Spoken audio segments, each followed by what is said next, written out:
50 વટો 51મા વર્ષમાં પ્રવીણભાઈ પ્રવેશ થાય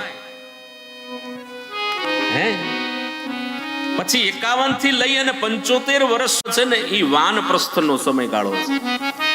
એ દરમિયાન ધીમે ધીમે ધીમે ધીમે પછી બધું ઓછું કરતું જવાનું. પછી જીભને ભાવે છે ને ઈ નથી આપવાનું, એને કહી દેવાનું હવે હું જે કહું ને ઈ તારે જમવાનું છે, એનો સ્વાદ લેવાનો છે.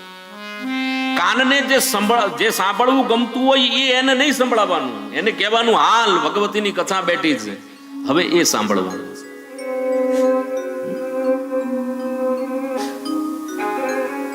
ધીમે ધીમે ધીમે ધીમે બધું છોડતા જાઓ મારા બામ.